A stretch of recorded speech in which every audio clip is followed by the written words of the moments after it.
The Cloverfield Paradox is now in theaters.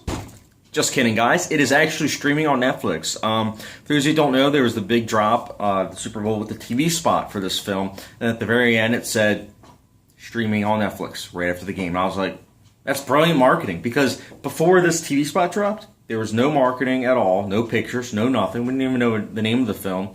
I'm still getting used to it, to be honest.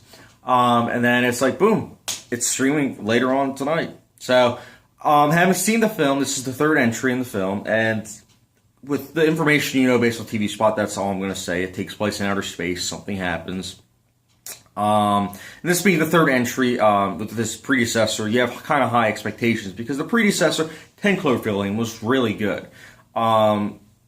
This film, I'll get into that in a moment. I'll first just name the positives. I thought this film had a good cast. I thought John Ortiz was especially good in the little bit of time he had.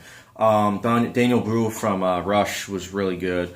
It's a good cast. The score by Bear McCready, I think his name is.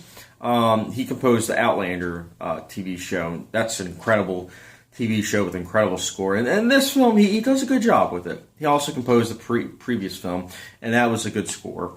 It's a good score. The production design, it's good for what it is. I didn't think it was awful, but it was passable for what it was going for. But unfortunately, guys, I'm here to tell you guys that for me personally, this film is only going to be memorable for the fact that the marketing, they released it, literally the same day that they dropped a TV spot for it, which is the only marketing that it had. But you can kind of tell why, even though the marketing was cool. It's because they just wanted to get rid of it. They knew they would probably lose money if they put it in a theatrical release. So they put it on Netflix, tried to, get everyone to see it, for free. And having seen it for free, it really is a shame because this film, the story is pretty much a ripoff of Life. Life was a ripoff of Alien. And this film just has cookie-cutter characters with development that feels very vague and very just one-dimensional. The pacing was just kind of also jumbled. There was some scenes where it was just kind of like really, really fast-paced where you didn't even know what was going on. And other times it was just really slow and you're like, this just doesn't feel right. Like, at least with the predecessor, 10 Cloverfield Lane, it kind of like built tension and then it was like, and the final 15 minutes happened. It was kind of like, oh shoot, this really wasn't that good. Like the last 15 minutes. And I feel as though this film, the Cloverfield Lane Paradox, just kind of took that final 15 minutes and then made it an extension, dealing with like, aliens in space. But that's the shame of it all. Like, for me personally, I think that this film could have been so much more. I think that it could have been suspenseful. It could have been tense.